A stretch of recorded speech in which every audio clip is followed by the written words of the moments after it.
Imagine waking up one morning, turning on the news, and finding out that all the money you've saved your entire life can't even buy a loaf of bread anymore.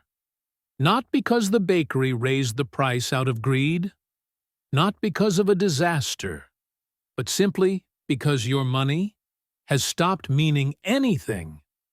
Sounds like Venezuela in 2017, right? Or Zimbabwe in the 2000s. But no, this happened nearly 1,700 years ago, inside the mighty Roman Empire, a place most people thought could never collapse. Yet Rome didn't fall only to invading armies. It was weakened by something much quieter, something that destroys slowly, then, all at once: inflation. For centuries, Rome was the world's superpower. Its armies were unmatched, its cities were rich, and its currency, the silver denarius, was trusted almost everywhere. Merchants from Africa to Britain, from Asia to Europe, accepted it without hesitation. It had the global reputation that the US dollar has today. Holding a Roman coin meant holding stability. It meant Rome had your back. But that trust wasn't unbreakable. Running an empire isn't cheap. Rome was constantly at war, expanding borders, defending borders, feeding huge armies, keeping emperors in luxury, and building monuments to show the world how powerful it was. Eventually, Rome was spending far more than it was earning. And instead of tightening the belt, Roman emperors made a mistake many governments still make today. They created more money, but Rome didn't have paper bills. So they melted silver coins and mixed in cheaper metals to stretch the supply. It looked like a clever trick. Same coin, less silver, problem solved. Right? Except people aren't stupid. The coins looked different, felt different, even sounded different. And once trust cracks, the whole system starts to shake. Prices went up. People demanded more coins for the same goods, so Rome minted even more coins, which pushed prices up even higher. A loop A cycle, the kind of inflation spiral economists warn about today. By the time Emperor Diocletian came into power, the famous silver denarius had lost almost all of its silver.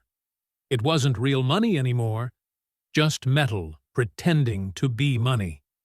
And trust, the foundation of any economy, was gone.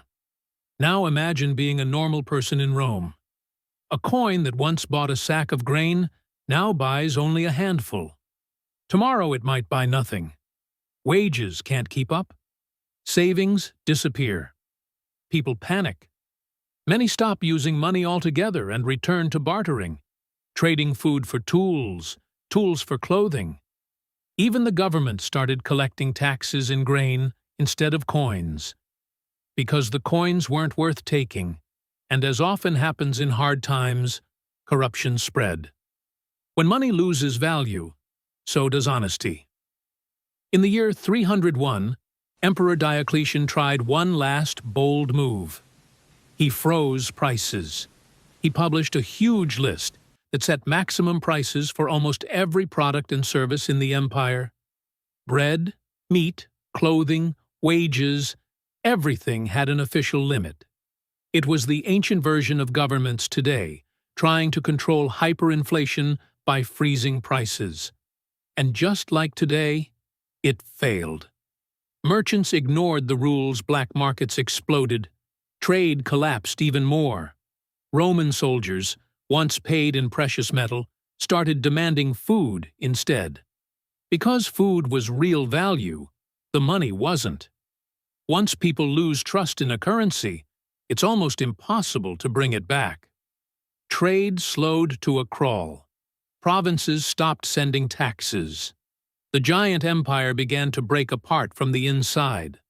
On maps, Rome still looked powerful.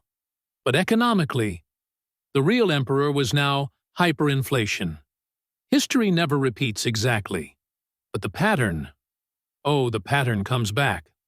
Governments spending too much.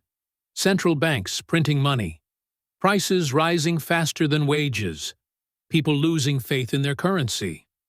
We've seen it in Weimar Germany, in Yugoslavia, in Zimbabwe, in Venezuela, and in many others. Different countries, different leaders, same economic laws. Rome was one of the earliest examples of what happens when money stops working.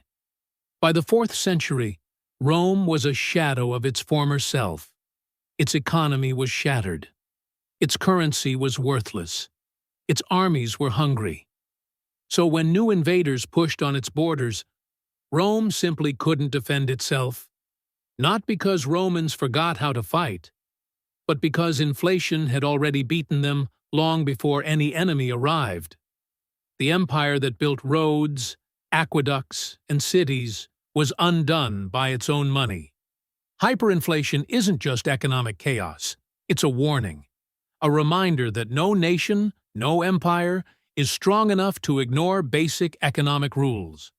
Rome learned this the hard way. Others learned it after. And it leaves us with one big question. If even Rome could fall to inflation, what makes us think we're immune? Empires rise, economies fall, and the patterns repeat. If you want to follow these stories as they unfold, subscribe and be part of the journey.